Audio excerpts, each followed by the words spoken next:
Welcome to another Quantum Conversation, brought to you by AcousticHealth.com. I'm Loren Gailey, and I invite you to sit back as we enter the quantum realm, that space of the greater part of you. It is your connection to infinite possibilities, infinite potential, and infinite mastery. Today we are talking about Ascension and the Ascended Masters. We are with author Susan Shumsky, who has spent 22 years in an ashram and has studied closely with a guru. She has a lot to share with us today, so please welcome Susan Shumsky. Thank you, Susan, for being here. I'm so happy to be here with you today, Loren. Wow, you have an amazing book. You are the author of many books, and your website is divinerevelations.org. Let's talk today about Ascension and immortality. You have studied with the masters, and you've spent many years on your path. Share with us this time in India. It's quite fascinating. Okay, well, it was the 1960s. I was a hippie. I was a flower child. I belonged to that generation. Mm-hmm. And probably most people don't realize that those of us who were flower children, we were really keen on the whole idea of attaining spiritual enlightenment, of experiencing higher states of consciousness, altered states of consciousness. And I was living in the San Francisco Bay Area during that time, you know, during the summer of love and all of that. And I was studying things like the Buddhist scriptures. I was studying Autobiography of a Yogi by Paramahansa Yogananda. I was studying Alan Watts' books like The Way of Zen and other books, the Buddhist scriptures, the Tibetan Book of the Dead. We were following various gurus such as Timothy Leary, who was telling us turn on, tune in, drop out, Richard Alpert, who later became Ram Dass. And we were really so interested and so excited about the whole idea of experiencing spiritual awakening. So, you know, in 1966 in Berkeley, California, it was a time of great, it was an unusual time. It was a time when we were really changing the world. And at that time, as I read the books by Alan Watts, he said that you need to find a meditation guide.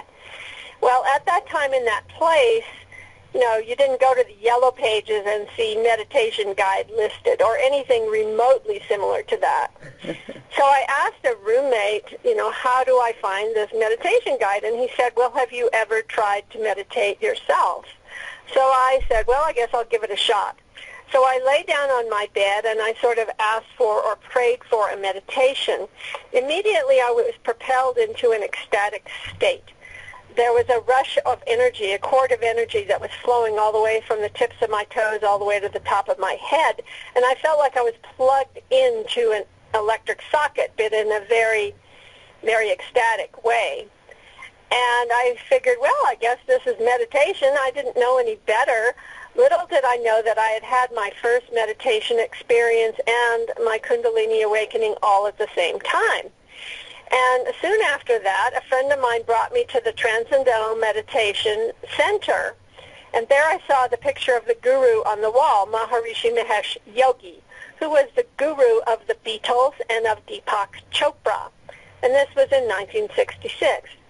And it was not too long after that that I found myself on the banks of the Ganges River studying with Maharishi Mahesh Yogi. From the first time I saw his picture at the meditation center, I knew this was it. This was what I wanted to study. This is what I wanted to do. So I spent 6 months. The first time I went to India, I spent 6 months. 3 months of that was on the class, the teacher training class there in Rishikesh, India, on the banks of the Ganges, in the Himalayas, in the foothills of the Himalayas. And then I stayed another 3 months with him and only 5 other people. So I had the unheard of blessing of being with Maharishi and only a few people, handful of people. And then, you know, after that, I just became more and more enthralled and more thrilled with the whole meditation experience and with the guru. And I spent 22 years in his ashrams total, and I spent 7 years on his personal staff. And that was a very long time ago. It was in 1970 when I first went to India. So it was an awesome experience to be with him and to have that time in India. Now, I have gone back to India several other times after that as well. So this is fascinating because your story in India, when you went there and you were around these masters and Maharishi, this guru, when you are in the presence, what do you think is going on when you're feeling this radiation and what you felt? Right. So, in fact, Lauren, there is an incredible radiation that comes from an enlightened spiritual master. It's like they vibrate and radiate on a different level. And that vibration is a vibration of bliss and of pure love. So when you're in the presence, if you're in the close proximity of an enlightened spiritual master, you gain this, it's as if you're lifting to this higher consciousness by osmosis. It's like they're transmitting this divine energy directly to you. And it comes through their eyes, through their voice, through their presence, just through being in proximity with them. So when I lived with him on his personal staff, which I did for 7 years, I tried as much as I possibly could to get as close to him as I could, as often as I could, so that I could just kind of breathe in this amazing, amazing energy. And it was something that I had never experienced before, anything remotely like that in this lifetime anyway, to be that close to an enlightened being and also to have that kind of unconditional love that exudes from that type of being, because it's not like the kind of love you get from anyone else. It's a special kind of love that is completely unconditional, and their only desire is to help you to become spiritually awakened. So it's an amazing experience to be around these masters. And I do go back to India from time to time to hang around spiritual masters, you know, and to be in their presence. And that's actually something that I do and something I even offer other people, because I have a travel website and we go to India. So that's something I do. Wow. So this brings us forward on our conversation about Ascension. And in your book, Ascension, just fascinating descriptions of masters and ascended ones. And really, when we read this, because of what you offer in your book as what some say would be living proof of even masters in India and other known teachers, this stuff is not make-believe. And these spiritual teachers, in this vibration of bliss, this is what Ascension is about. Can you speak more to this? Okay, so Ascension, really what it means is a human being transforming their body into a light body, becoming a light being, and basically disappearing in a flash of light is how it's described over and over again when you read about Ascension with various masters and teachers. And then once they have disappeared in a flash of light, of course, they still are in their light body. And because they have mastered all the elements of creation, they are able to manifest any kind of body that they want and appear to anyone, anywhere, at any time. So it's an extraordinary ability to be an ascended master. That's why there's so very few of them that exist, or that have existed throughout the ages. So some minds might still have a disbelief of ascended masters, just thinking, oh, it's mythology. But really, because of some of these even spiritual teachers in India that you speak about in your book, they're known to be hundreds of years old. Right. there are spiritual masters who are ascended masters, and in fact they tend to visit human beings. There's something called an ascended master visitation, where one of these radiant beings of light will just appear to you and give you a message. I'm sure that many of your listeners have had ascended master visitations. It's actually much more common than you might think, where these ascended beings will come. They will just suddenly show up at the right time, perhaps when you're in need of help. Maybe you're in danger, or you're in need, or maybe you just need to get a spiritually uplifting message, and they'll just suddenly walk up to you out of the blue, and they'll say something to you. And then that will change the course of the direction of your life. And these people, they just seem to appear out of nowhere, and they disappear as normal, everyday people. But in fact, they are ascended beings. They are ascended masters. It brings to mind some of those episodes already that we may have had, just out of the blue. And then you stop and say, what? That person just talked to me. Yeah, interesting. And you might turn around looking for the person, and then they're just gone. Very interesting. So this is really what we're doing. So when we're speaking of ascension, then, it's really on a cellular level. These ancient scriptures provide a map and a pathway to it, don't they? Well, there are not really that many scriptures that talk about ascension or spiritual or physical immortality, shall we call it. That is not really that commonly well known, but there are some ascended masters who have written about it. For example, Ramalinga Swami, who lived from 1823 to 1874, and he at age 5, he began to compose very beautiful devotional poetry, and at age 12, he began to teach in the temple, and he wrote several books about his experiences. In his collection of poetry, he described how he transformed his body into an immortal body. He wrote that his body transformed into a golden hue, and then it turned into what he called a body of love, a body of grace, and a body of light.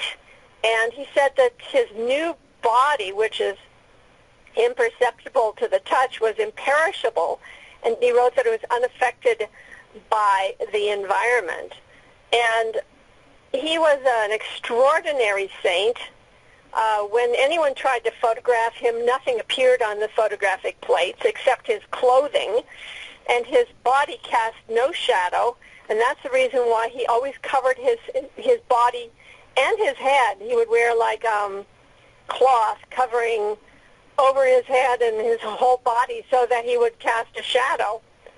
And he didn't eat very often. He ate only once every 2 or 3 days.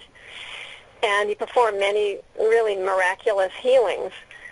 So he lived in a place called Vadalur that I visited, that I've personally visited a few years ago, and it's all true. I mean, his whole story is completely true. If you like, I could tell you about his ascension. It's a pretty amazing story. It is. Please do, because there's other stories of this, that you cite in your book. But, tell us about Ramalinga. So in 1980, he moved into a very small hut. And in 1870, did I say 1970? I hope not. Yeah, 1870, okay. 1874, on January 30th, he told his devotees and his disciples that he would be leaving and that he would enter all bodies of God's creation. So he told them to padlock the door to that little hut from the outside. And he asked that they keep the oil lamp in his temple burning forever. And he said that if they were to go into the room the next following day, that the room would be empty, that he was going to disappear. So that night, later that night, he asked the devotees to chant all night long that night. The devotees were chanting outside the room, and suddenly they saw a flash of violet light that emanated from below the door of the hut. And then the next day, when they opened the door, there was nothing there. He had disappeared, and there was no other egress. There's no way in or out of that hut except for through that door, and they were guarding the door the whole night, and besides that, it was padlocked from the outside. And the police did an investigation, and I actually visited this place, and I saw the actual articles, the newspaper articles. The police did a thorough investigation, and they concluded that the Swami had just disappeared. He had just completely disappeared into thin air. Well, Lauren, that can only happen in India. It can only happen in India? That the police would say that he disappeared into thin air. The person had disappeared into thin air. Yeah. Yes. Isn't that just quite amazing? So there's not many accounts of this, but then as history goes on, Theosophy comes in and corroborates this because of some of the teachings there. But before we get into that, even some of the other Indian beings, we have Babaji, who is always around and present, and some say that he is still alive, or yes, billions of years. Right. Many people believe that a great saint named Mahamuni Babaji, who, Babaji is a very common name in India, by the way. It just means father. Means respected father is what it means. But there is a specific Babaji who is the guru of the guru of the guru of Paramahansa Yogananda. And Paramahansa Yogananda is the great saint who wrote the book Autobiography of a Yogi. So his guru's guru was Mahamuni Babaji, and he's often called the Yogi Christ. He is described in that book that Yogananda wrote, and he is a great immortal master being of light that can appear to anyone at any time. All you need to do is just call upon him and ask for him to come to you and ask for him to help you, and he will. And he has a great sense of humor. He's a wonderful teacher of teachers. He is my inner teacher, and he helps me with everything that I do and all the works that I do. He's totally awesome. And I have a great, great love for Babaji. And there's some amazing stories about him and about his appearances to different people. So he's just a fantastic being of light. Wonderful. So you have had this experience with ascended masters, both in the physical and in the mind, in telepathic ways. Can you share some of those stories? So you saw with your physical eyes. That's fascinating. Right. So I've had ascended master visitations, and yes, I've had visitations from Babaji. I've had, 3 or 4 visitations from Babaji, and I've had other ascended master visitations. But I have to tell you, it's more common than you might think. I'll bet that a lot of the people listening here have had such visitations. It's just not that uncommon. And we're just not aware of it. Some of the odd experiences you've had in your life. And you're just not aware of it. Okay. Yeah, There was a case where when you were a little girl, you had, was that your story, Susan? Or maybe it was someone else in your book that when she was a little girl, she had an experience where she fell off a horse. Was that you? That was actually Blavatsky. Oh, that was Helen Blavatsky, the founder of the Theosophical Society. She fell off a horse when she was in London, and her master, El Moria, actually helped her and saved her life. In fact, she probably would have cracked her skull if he hadn't come and saved her when she fell off the horse. And then later, of course, she met him as an adult, and she studied with him. Okay, so that's, all right, that's a good segue then into Theosophy and Helen Blavatsky's work, because that too is a fascinating way that these beings came to Helen. She studied with them on the banks of a river and in the Himalayas while they were still Tibet, actually. In Tibet, while they were still in body. She did study with various masters, including Kutumi and El Moria and Dwalkul and various masters that she had seen here and there. She had traveled to Tibet. She had met them also. They came to London and appeared to her there. And of course, she was really instrumental in making the whole idea of ascension and ascended masters well known in the West. She was a great contributor to the whole study of Eastern philosophy as well, and of course the wisdom of the East, the wisdom of India. And she also made Saint Germain well known, in fact, in the West too, who's one of the great ascended masters. So she is somebody that we have to have a lot of respect for, although there was a lot of controversy about her too. There are many people who accused her of fraud and so on, but in fact, I can only give her respect because she really brought forth teachings of the ascended masters to the West. And she had many disciples who also were very instrumental, people like Alice Bailey and other people who followed her teachings and wrote a lot of books themselves. Yes, isn't it fascinating that such incredible information came forth from those books? And today, quantum physics and science is basically proving this. And you've even got books on the chakras and the color rays and the auras and the colors of that. And so it's, don't you find that fascinating?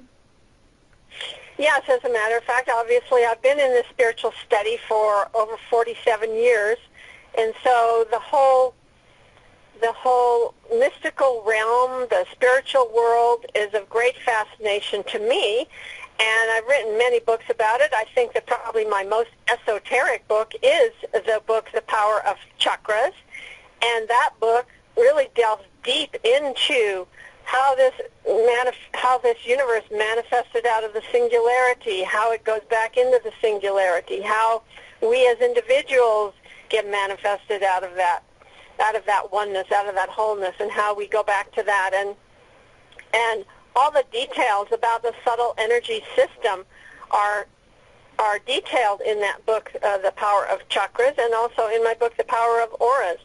So all of this is just fascinating things to learn and study and to experience for yourself. And I'm really most about personal experience. I believe that people really need to experience these things for themselves and have the direct contact with their higher self, with their true I am self, or whatever you want to call it, to truly experience that for themselves and to realize their own true nature of being. And that is really the purpose of our existence on Earth. These ascended masters are simply inspirations to us to show us the way, to show us the pathway to that experience of our true divine nature.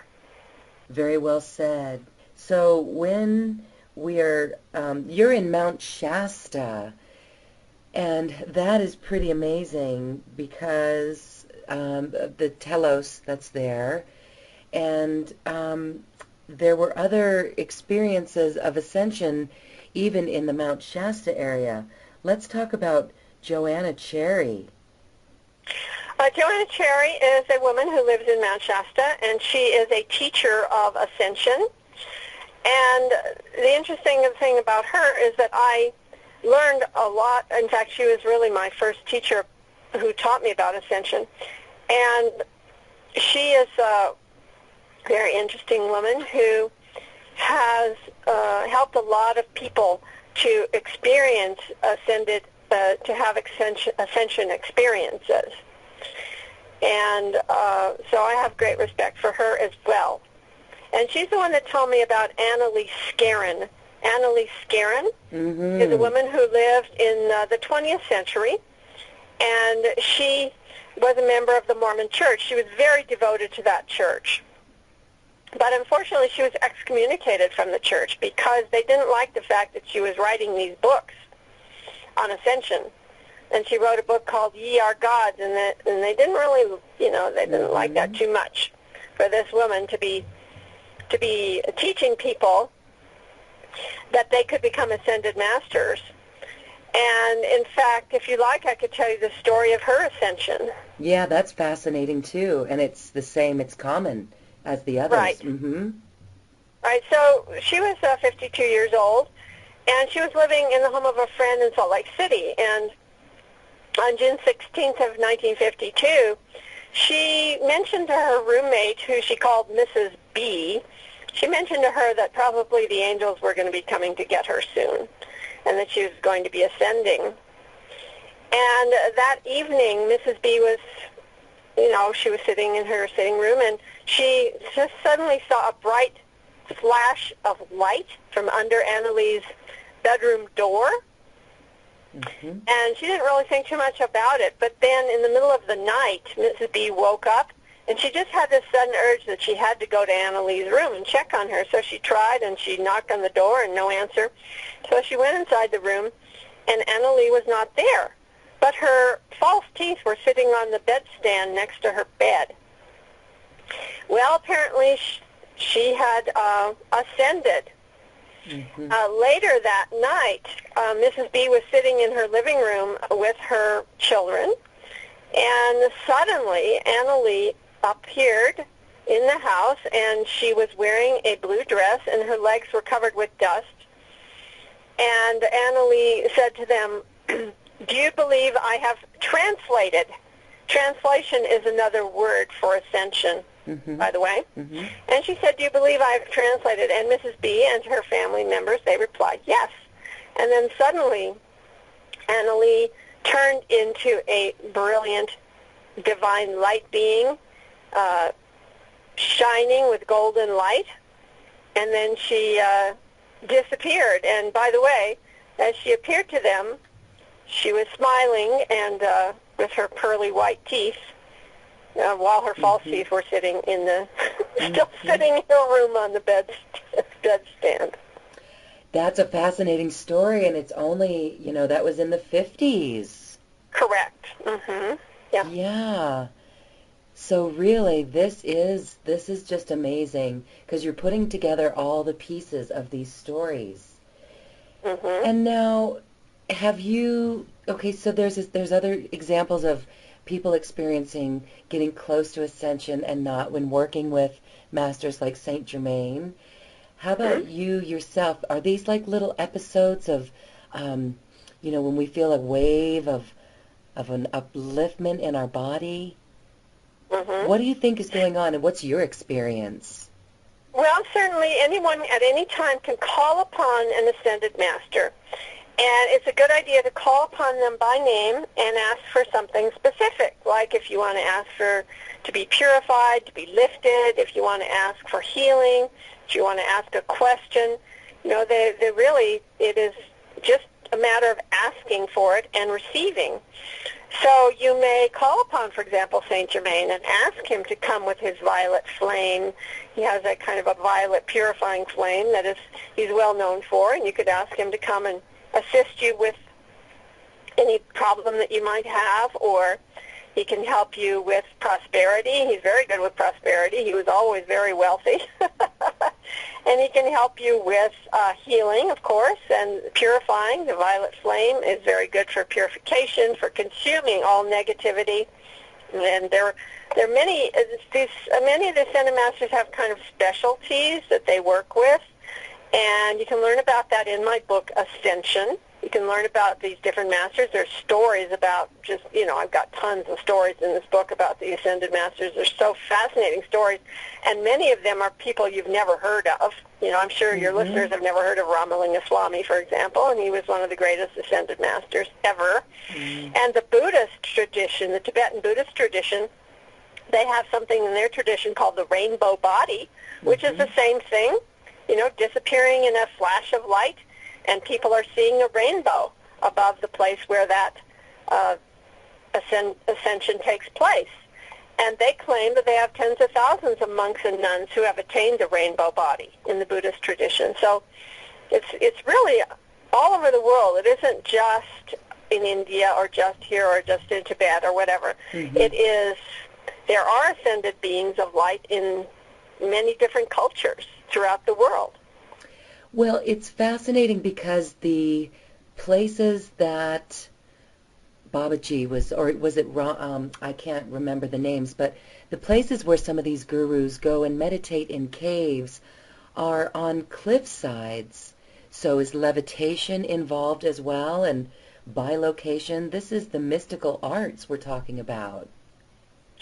Right. Well, there's one really great story about one of Yogananda's teacher, which is Lahiri Mahasya. Mm-hmm. Lahiri Mahasya was a great spiritual master of India in the 1800s.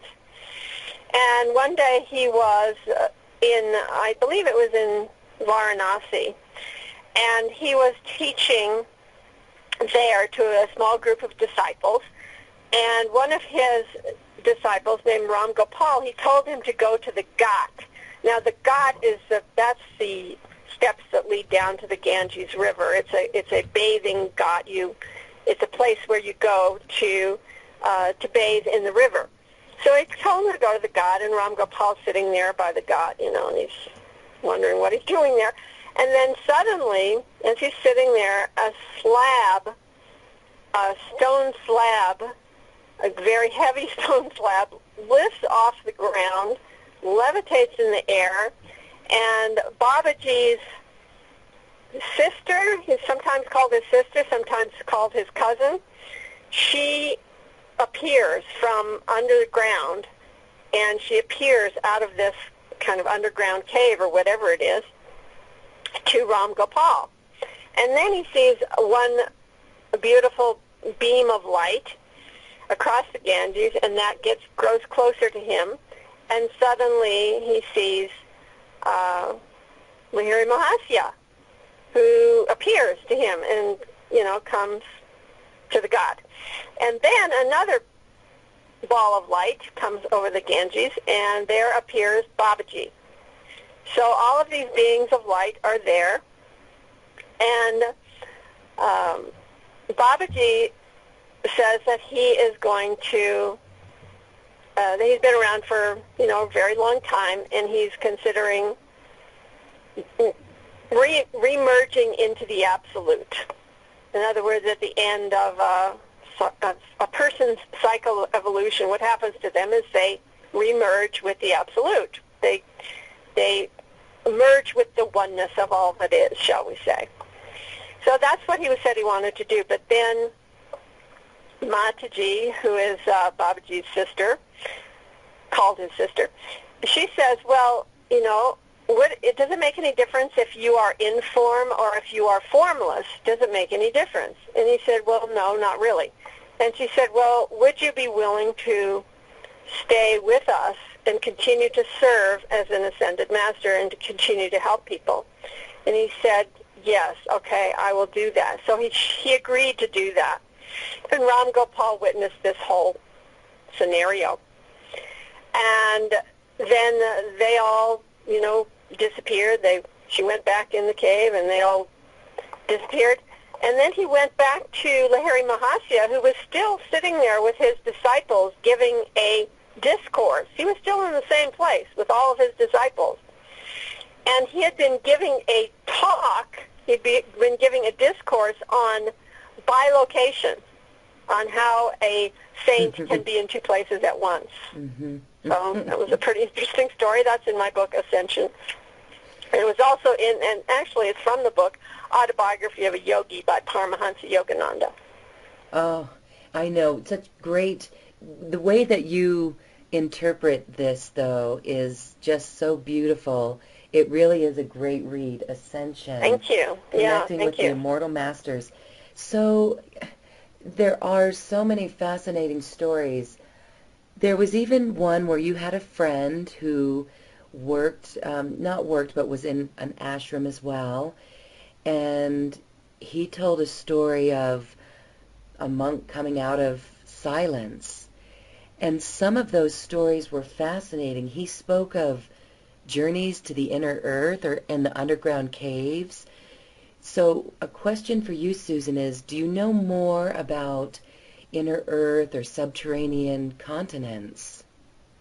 Well, it is said that there's a place in Mount Shasta called Telos. You did mention that earlier in the interview, where there's a whole city of ascended beings who live inside the mountain there in Mount Shasta.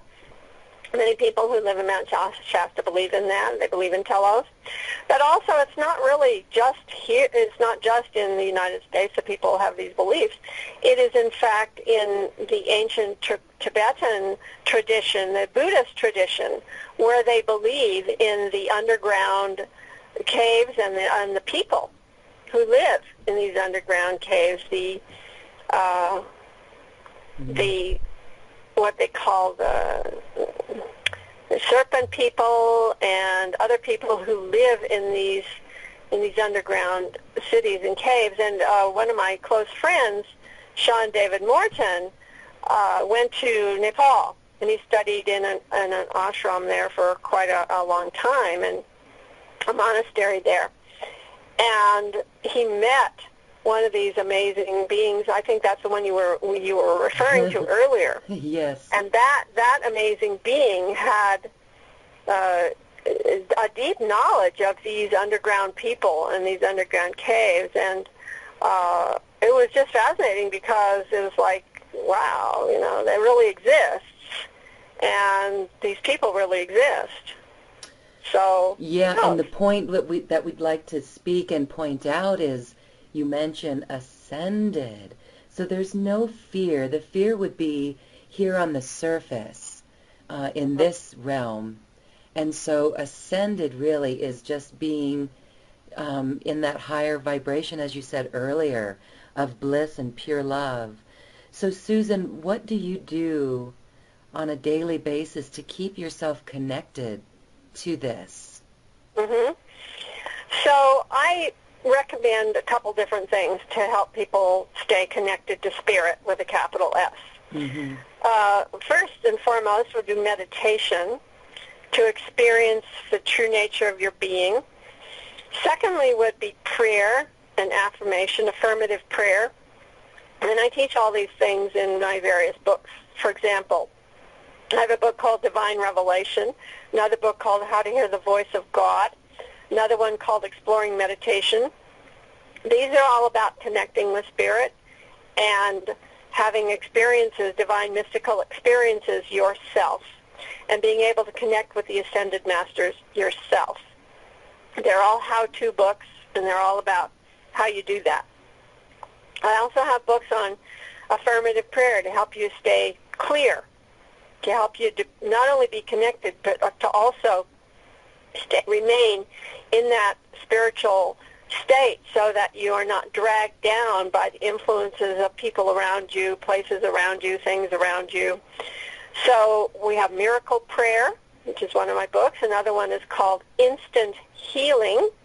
Instant Healing is a great book because it has 243 of these affirmative prayers that you can use for just about any situation that you find yourself in, and also to help you manifest things that you would like to manifest in your life to fulfill your desires. So Instant Healing, and also the Power of Auras to help you keep your energy field clear, harmonious, and in touch with spirit. So I have a wide variety of books that are really very practical. They're all how-to books. Ascension is actually one of my least how-to books. It does have information on how to experience Ascension because it has some meditations in it.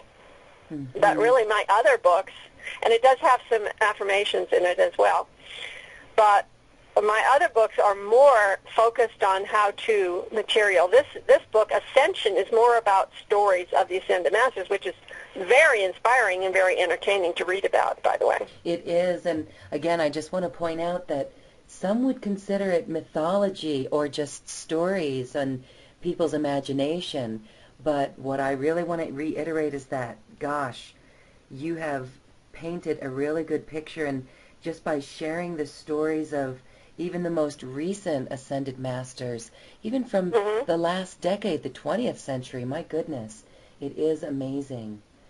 So, right. And we're talking ascension with the physical body. Yes, we are. As a matter of fact, there's a great master of India that I visit on a regular basis. His name is Devaraha Hans Baba. And his picture is here in the book, and his guru's picture is in the book. And this is a case of what they call a walk-in. In India, they call it Parkaya Pradesh, which means transmigration of the soul, where one soul goes into the next soul and achieves immortality that way. But in fact, his guru, who was Devaraha Baba, he had already lived 800 years before he gave up his mortal coil and went into the next body, which is Hans Baba. And you see there are two pictures in the book here right next to each other. And he's a really amazing being. And I just love visiting him. It's so awesome to be in his presence. He's really, really an amazing being. And he was one of the most highly revered saints in India. His master was Devaraha Baba. He had been visited by all the Gandhis and all the presidents and prime ministers and so on. And Dr. Rajendra Prasad, who was India's very first president, he met Devaraha Baba in his childhood in the early 1900s when his father took him to see Devaraha Baba. And he said that Devaraha Baba was already an elderly man when his father first took him to see him in the 1900s, and even when his father first met him in the 19th century. And he didn't relinquish his body until 1990, and it is claimed that he was the direct disciple of a guru who lived in 1016 to 1137. Yes, and so then and so that's what in the book it says, transmigration of the soul. And it's great that you're talking about this, Susan, because every person that you've talked about, yes, I've highlighted in my book because these are fascinating stories. And that is what it is, a walk-in. So, wow, it's just fascinating. There's also Teet Maharaj, who is still alive, and you met him and looked at his passport. Yeah, I saw his passport, and he was born in 1892, and he was driving. When I met him, he was still driving a car, and I have a picture of him in the book that he gave me, and that picture was taken at the time that I met him. I mean, around the time that I met him, which was not very long ago, and he was already 108 years old. The picture looks like he's about, 50? I 40? wouldn't even say that. 40s, yeah. Wow. I mean, it's just amazing. And this is the vibration. And so let's talk about a little bit about the ascetics. Prana, breathing, that is what today's breatharians are after. So the ascetics, they can be in all environments with no clothes. They're naked, and they don't take much food. Speak more, share more on this. That's just, is that really a pathway? Well, yes. I mean, the fact is that there are these, what they call Naga Babas, these naked saints, and Hans Baba is one of them. And when I go to the Kumbha Mela, which is a big festival that happens every 12 years in India, and I often take people to the Kumbha Mela, it happens in 4 different places, and so it's really happening every 3 years in India. It's 12 years in every 12 years in 4 different places. So that festival, which is called Kumbha Mela, which is translated to mean the pot of nectar of immortality, the festival around the pot of nectar of immortality. And that festival, there are literally thousands of these great saints who come to this festival. And many of them are these naked ascetics, or these Naga Babas, and they are saints who smear themselves with ash. They have a very, they've renounced the world. Their lifestyle is very harsh. You know, they live in caves or monasteries. They don't have any possessions. They don't even have clothing. That's how much they've renounced everything. So they are just wandering saints, or they're living in a monastery. They're either wandering or living in a monastery, and they have no possessions whatsoever. So they are focused solely on renouncing the world and on attaining spiritual awakening. That's their focus. It's just amazing. I mean, we've seen these images and the pictures, and recently it even made itself known on a Netflix show with Ricky Gervais, which I find, quite interesting. And he sent a guide to the Kumbha Mela, and Swamiji was there and took him into the Ganges River, and so that was interesting. So they renounce the world. It's as if they're here to work on their ascension. Absolutely amazing. Mm-hmm. And so we don't know how old some of them are. They could just...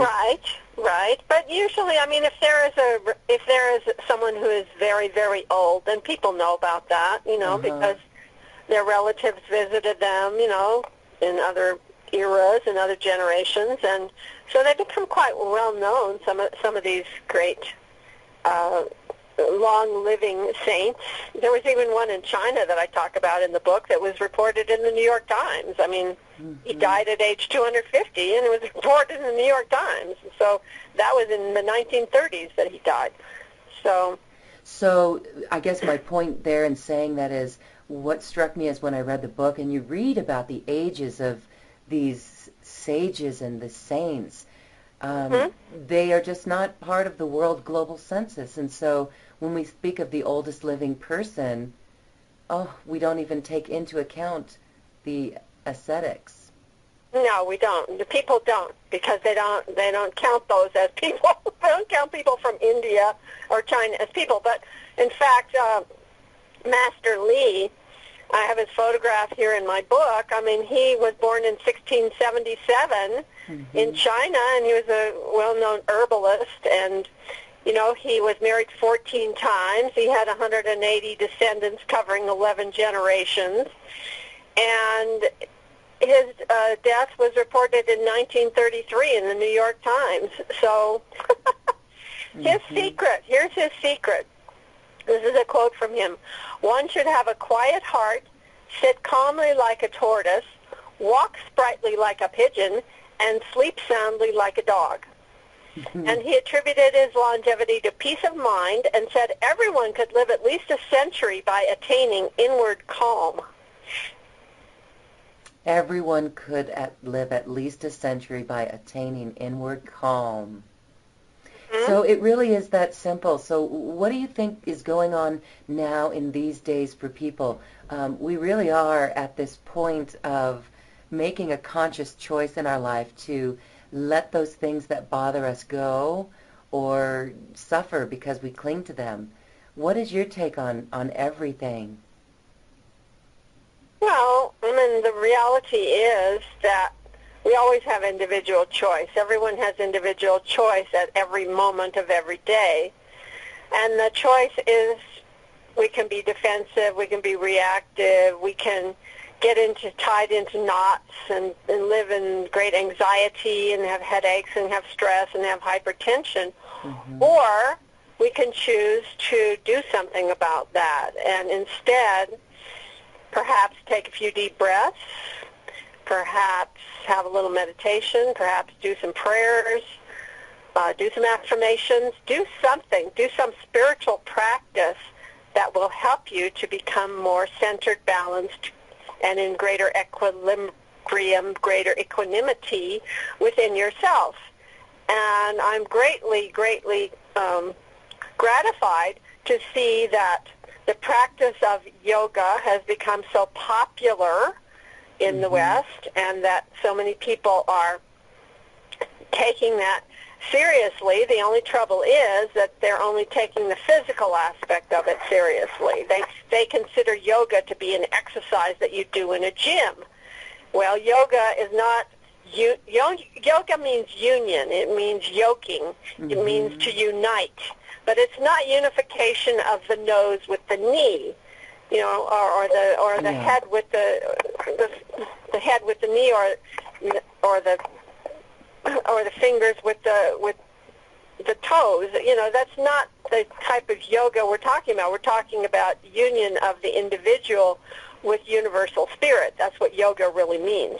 And there are many paths to yoga, including devotion, including service, including using mantras, using spiritual practices, meditation, and so on. And physical culture is only a very small part of that. It's, you know, that's the physical body. It's the spiritual body that we need to work on. It's our mental body that we need to heal. It's our spiritual awakening that we need to develop. So this is real yoga, and this is something that is worthwhile, something for everyone to aspire to and to attain. What do you say is happening now with the current energies and our own ascension process? What does that mean to you? Well, the amazing thing is that today, ascension is more and more prevalent within the vibration of this planet. What I mean by that is that people are becoming more and more aware of who they are and developing their spiritual self.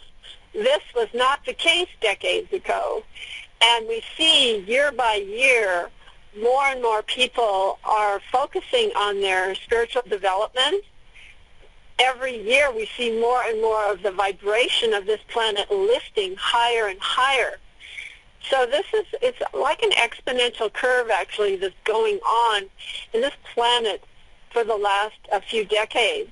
We see an incredible rise in interest in spirituality, in meditation, in organic foods, in yoga, in martial arts, in anything related to spirituality. We're also prayer and the idea of ascension, the idea of transforming the physical body into a light body and becoming an ascended master, or at least communicating with ascended masters if you're not interested in becoming one yourself. But the idea of communicating with divine beings and having conversations with higher beings of light, this is really becoming like an everyday topic. It's almost mainstream at this point because people are learning so much more through the proliferation of knowledge on the internet and through just the fact that yoga is available on every street corner practically. And I mean, this is a different world. You know, way back when I was a child, it was completely different. You did not find any of these things anywhere. As a matter of fact, there were only 2 esoteric bookstores in the entire country. And you could not find any metaphysical books in the bookstores. It was impossible. Mm-hmm. That's just one example. I mean, there's a lot of examples of how this has completely changed and how this planet has truly gone to a higher level of awareness. It is so beautiful. The dreams of the yogis and the visions of the yogis and the gurus and the sages to get this out to the world is coming true. It's having an effect, and it's so beautiful to see. And so when we are seeing more and more people developing their spiritual selves and learning to communicate with divine beings of light, we are having stories come in from people. They're more aware of colors or strange mists that appear, colorful mists that appear in the corner of their room. And this is what it is all a part of. So you have got your teachings on this. You have an Ascension course in your special offer, and this is something that helps people learn so much more down this route. Share with us the contents of this special offer and how people can work with it. Yes, Lauren, I do have a wonderful package. It's called Ascension, Connecting with the Immortal Masters and Beings of Light. So this package is, well, the value of the package is $1,350. And the investment for you is just a fraction of that $1,350. You're getting it for only $97. That's 7% of that price. Wow. So it's a huge, huge value, And I'd call it a bargain because you're getting so much. So what's included in the package is, first of all, an audio book, which are audio files. And the book is called Ascension, Connection with the Immortal Masters and Beings of Light. Actually, I think it's called Connecting with the Immortal Masters and Beings of Light. I think I've got a typo on here. So Ascension, Connecting with the Immortal Masters and Beings of Light. And this is a fascinating book, audio book that you can listen to. It's so entertaining, but also inspirational and informational. So it's about ascension. What is ascension? What does it mean to be an ascended master? What does it mean to have a radiant light body that is your immortal body of light that you live forever in, and where you can appear and disappear anytime at will? And how can you communicate with beings of light who have attained this amazing state of ascension? And this book is not just about beings of light that you normally think of when you think of ascended masters, such as Jesus or Saint Germain or Mother Mary or people like that, but this also describes and has wonderful stories about masters throughout the world in every culture, in America, in India, in China, in all over the world, different places where you find people who have ascended masters, and what that means, and the stories are just so phenomenal. I mean, you're just going to be, your mind is going to be blown. You'll be so inspired by these stories of not only the masters' ascensions, but also their visitations with people, and how anyone can ascend. It's possible to ascend and walk beyond death, and how you yourself could also meet the ascended masters and beings of light. So it's just filled with just fascinating stories about these ascended beings. So I think you'll really enjoy the book. Also included in this is you're going to find some paintings that I personally have done, beautiful paintings of ascended masters and being of light. There's 34 paintings, and that is included in this particular offer. In addition to that, there is a teleseminar. It's a 90-minute teleseminar, and you can listen to that. It's called Avatars and Ascended Masters Are Real. So in that teleseminar, you're going to learn about specific stories about direct visitations from divine beings and people living today who might be ascended masters, and how George Washington and the founding fathers were visited by ascended masters, and reports of ascended masters disappearing with a flash of light, the secrets of the real fountain of youth and the philosopher's stone, and great saints of India who live in eternal youth, and corpses that remain fresh and sweet-smelling for up to 1,800 years. And I mean, it's just so fascinating, the real-life stories of immortal Buddhist, Hindu, Christian, Jewish, and Taoist masters. So that is a teleseminar. In addition, you're going to see a video called Ascension, Meeting the Masters of Immortality, which will also have a special meditation to help you experience the ascended light body. This is completely awesome. This particular video is so enlightening and inspiring, and then meditation is, you're just not going to find that anywhere else because it is not available anywhere else. So you will, during this, it has a PowerPoint presentation and a meditation. So you'll see beautiful ascended beings. You'll hear amazing stories about the beings. You will learn about your choices that you make in life, death, and the afterlife, and spiritual enlightenment and ascension. And you'll learn about what happens when you die and what choices you can make. but not only when you die, but even before death, what kind of choices you can make for ascension. And you'll learn how you can transform your physical body into a body of light. And then you're going to have the direct experience during the meditation of the quickening of spirit that pervades and uplifts your body and mind as you experience ascension firsthand. Okay, well, that's not all. There's more. So, ascension, living forever in a body of light with a special body transmutation meditation. Okay, so that is another audio seminar.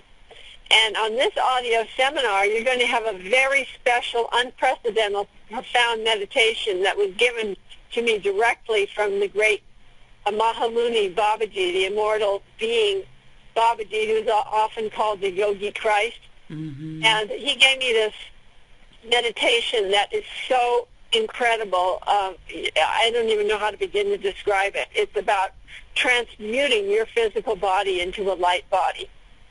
And it's a very deep and profound meditation, and it is really based upon something very real and very deep. So I think that this meditation is, and by the way, it is not available anywhere else. I don't sell it on my website. It's not in any of my books, this particular meditation. It's only in this particular file that you're going to receive called Ascension, Living Forever in a Body of Light. So, so that will be included, and also you're going to receive the secret of what prevents you from experiencing ascension and experience your true nature of oneness and wholeness, and experience divine love and light and grace and energy, and experience God consciousness through meditation. So this is awesome. Okay, that's not all. There is a video file which is called Kumbha Mela, Nectar of Immortal Life. This is an entire PowerPoint presentation about an amazing festival that takes place in India called the Kumbha Mela. And you'll learn about that. This is related to physical immortality and ascension, the Kumbha Mela, because in fact that word Kumbha Mela translates as Nectar of Immortal Life, festival around the nectar of immortal life. So you'll find out all about this festival, and you're going to actually experience the festival through this amazing PowerPoint. It's not a PowerPoint. It's actually an experience. It's an experience of visiting the Kumbha Mela, which is, it can change your life. So I don't even know how to start to describe what it's like to see this PowerPoint presentation and to experience the great stage of saints and immortal beings who are living today in physical form, who you can meet through this amazing presentation. Okay, and then we have two different guided meditations in this package. One is called the Breakthrough Meditation, which is a special meditation to help you to be able to connect with and experience the true nature of your being and awaken to your inner divine contact with the still small voice within. Hold on. Sure. I'm sorry, you have to edit this out. Go for it. We can edit right here. I got something in my throat there. Yeah. Okay. Okay, take your time because we can edit. Yeah. So during this meditation, you're going to open to the inner voice through a powerful, field-proven guided meditation that tens of thousands of people have used to successfully develop their intuition, meaning their direct contact with spirit. And this is a profound, really incredible meditation where you're going to pass through that seeming veil that has separated you from spirit and experience spirit directly.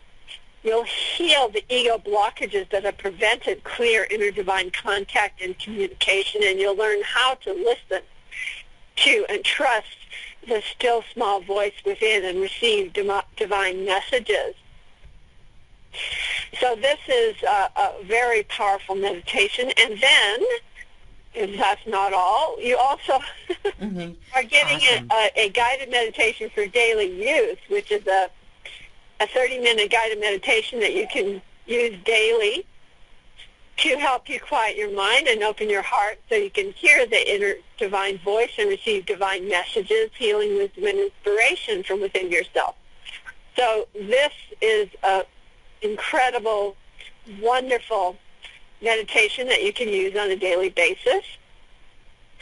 And then, last but not least, there's an Ascension panel that was recorded live in Los Angeles.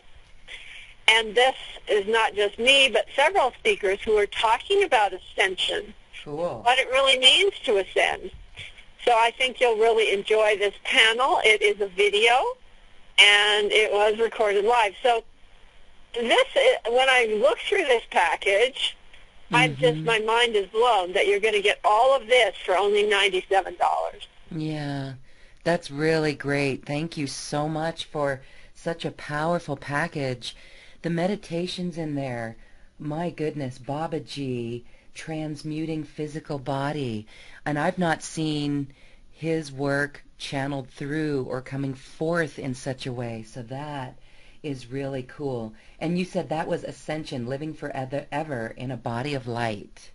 Right. Yeah, cool. I mean, this meditation is nowhere to be found. I have not offered it on my whips. I've not offered it anywhere. It's a secret that was given to me by Babaji, and you're going to get it in this package. Okay.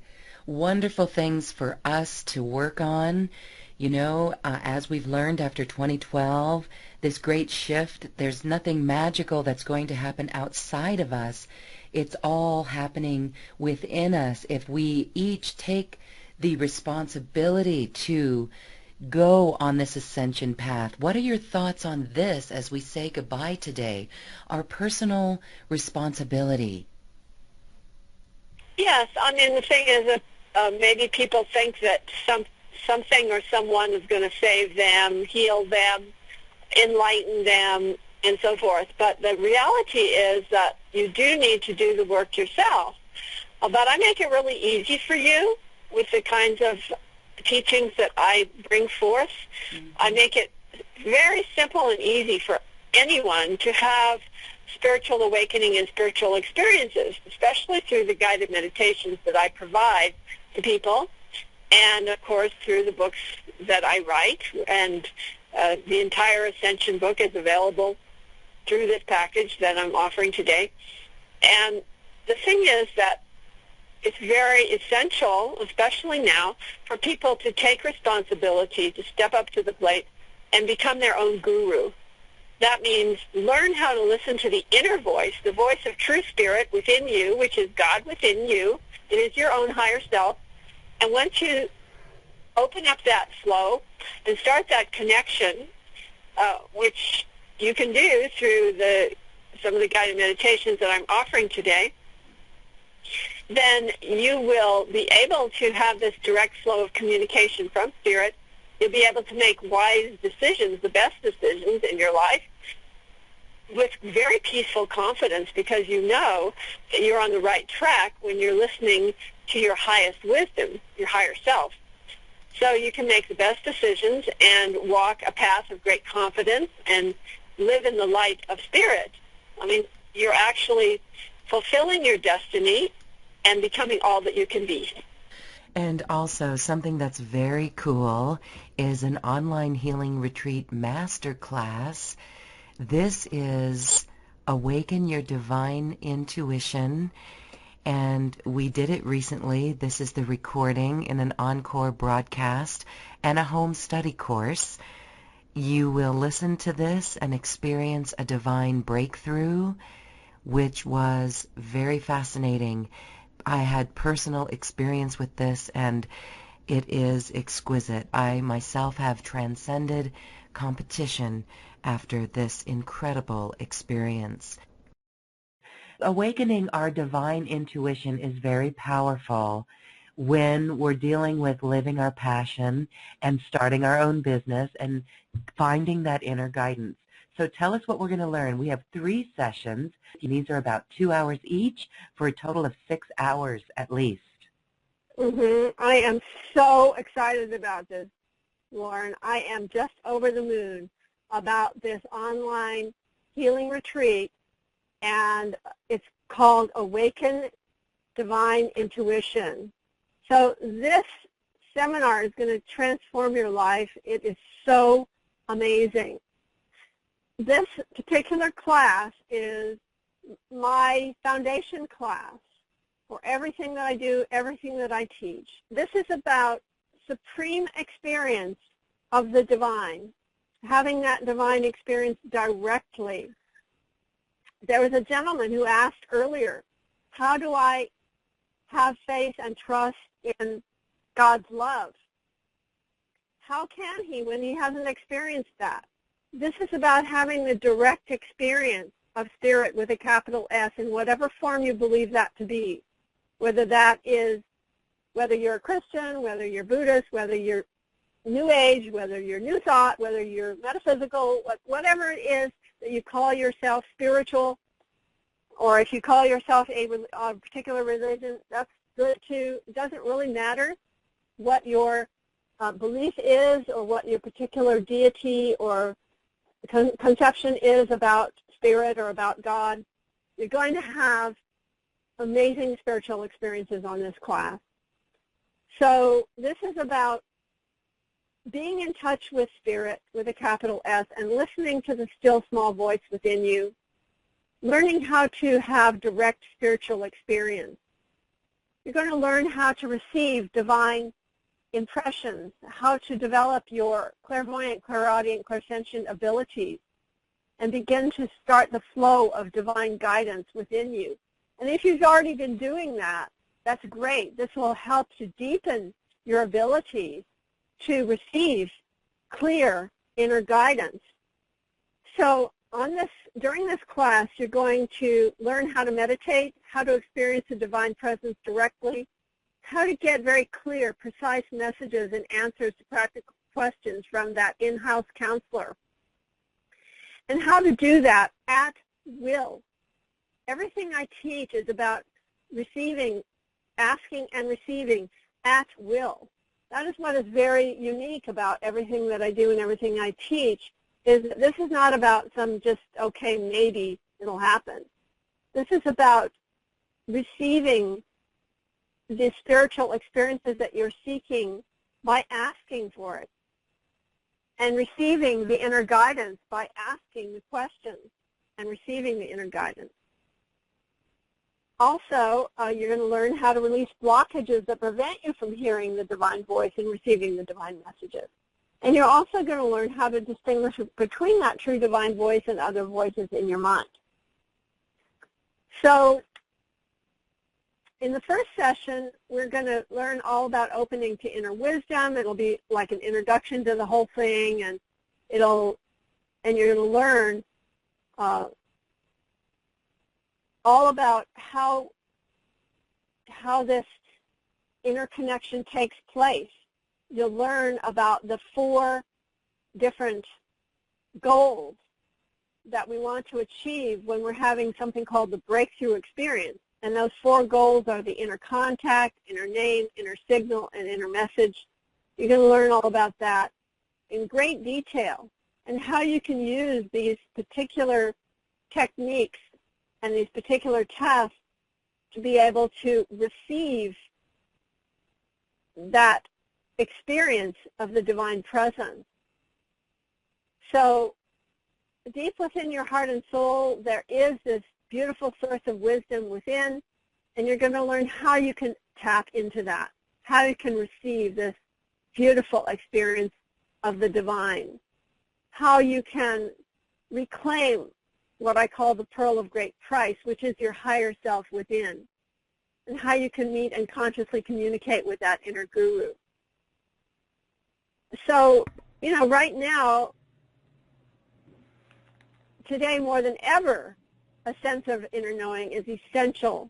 And for us to be able to make decisions with peaceful confidence, knowing that our decisions are based upon highest wisdom, that which is of highest good for ourselves and for all others concerned. We can only know that when we're receiving the answers to our questions from Spirit, with a capital S, from that place from which the truth comes. So when we know that we're able to make our decisions and choose wisely every step of the way in our lives, because we're being guided by Spirit with a capital S, that's a pretty amazing way to live. So this is about becoming your own guru, discovering your life purpose, awakening your inner genius, and enjoying little miracles in everyday life. So in session 1, we're going to learn all about it. In session 2, we're going to experience it. We're going to have what's called the breakthrough experience. And that breakthrough experience is a guided meditation that will help you to open to your higher self and begin to receive clear intuition. We're going to open that pipeline to the divine so that we begin the flow of inner guidance, love, healing, wisdom, and inspiration from the center of your being. And we're going to use this guided meditation to do it. So you'll be experiencing this directly. We're going to be passing through the seeming veil that has separated you from Spirit. We're going to experience the divine light, the divine presence. We're going to heal the ego blockages that have prevented us from experiencing this directly. We're going to learn how to hear that inner voice, how to receive the inner message, and we're going to receive that inner contact. The 4 goals that I mentioned before, the contact, inner name, inner signal, inner message, we're going to actually have the direct experience of that. In session 3, we're going to learn about becoming spiritually street smart. So what does that mean? It means, well, we're street smart when we're out on the street. We know how to handle ourselves in public. But when it comes to going into the inner realm, who or what is giving us this message? So we're going to learn how to distinguish and discern between that true divine voice and other voices in our mind, how to test whether the message is the real thing by using the 10 test system. So you're going to learn the 10 test system in session 3. And at some point, I'm not sure exactly where I'm going to fit this in, we're going to learn the healing prayers as well. But during session 3, we're definitely going to learn the 10 tests. We're going to discover the 4 levels that you might inadvertently tap into and delude you, that make you delude yourself into thinking that you're receiving true inner guidance when you're not. And also how to test, how to use this 10 test system. 10 tests of spiritual discernment that help you to know, yes, this is truly coming from Spirit. This message I'm getting, this experience I'm getting, it is really coming from the divine voice and not some other voice. So you're going to attain spiritual discernment, overcome psychic deception, avoid the pitfalls of spiritual gullibility, develop spiritual self-protection, and become your own guru. So this class is going to be so much fun and so profound and meaningful. It's going to be amazing. And you're also going to get not only are you going to get these downloadable files of the classes that you're going to be taking, which the classes are all live, you're also going to be getting a file of the healing prayers, specific healing prayers and affirmations that will help you to keep your energy field clear and clean. And also I'm just throwing in a few bonus gifts as well along with that, and that's listed here. And you can read the testimonials here on this page, too, where the offer is. You'll see what other students have said about this amazing class that you're going to be taking. And this master class is, let's see, the master class is $97. If you bundle the master class with the miracle prayer, you get both of them for only $165. That's a fantastic value. Wow. Amazing. I know, that's really great. People have paid, $1,000 to take this class, So this is, yes. So it's a good value. A great value. Awesome. And if it resonates with your heart and you're really ready for this, we encourage you to check it out and join us, because I'm personally excited to have Susan here in one of these online healing retreat master classes. And your special offer is available on this webpage in the special offer link. So we thank you for that wonderful package. It's an immediate download, and my goodness, what a beautiful way to really go forward and do this work that we do with our own ascension process. Susan Shumsky, over 11 books you've written so far, and you've just done wonderful teachings and sharings on this path. Thank you, thank you, thank you for being here on Healing Conversations. Well, thank you, Lauren. It's my great pleasure to be here, and I'm very grateful that you have invited me. Thank you. Namaste. Namaste. And now,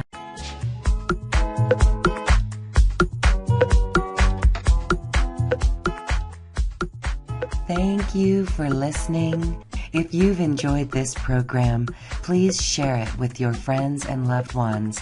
And we thank you for shining your magnificent light and adding it to the world. This is when we love ourselves like no one else can. We leave you now with music from the universe. Music literally created by the universe, as musical notes were assigned to mathematical equations. The result is this beautiful music, available at acoustichealth.com. Namaste.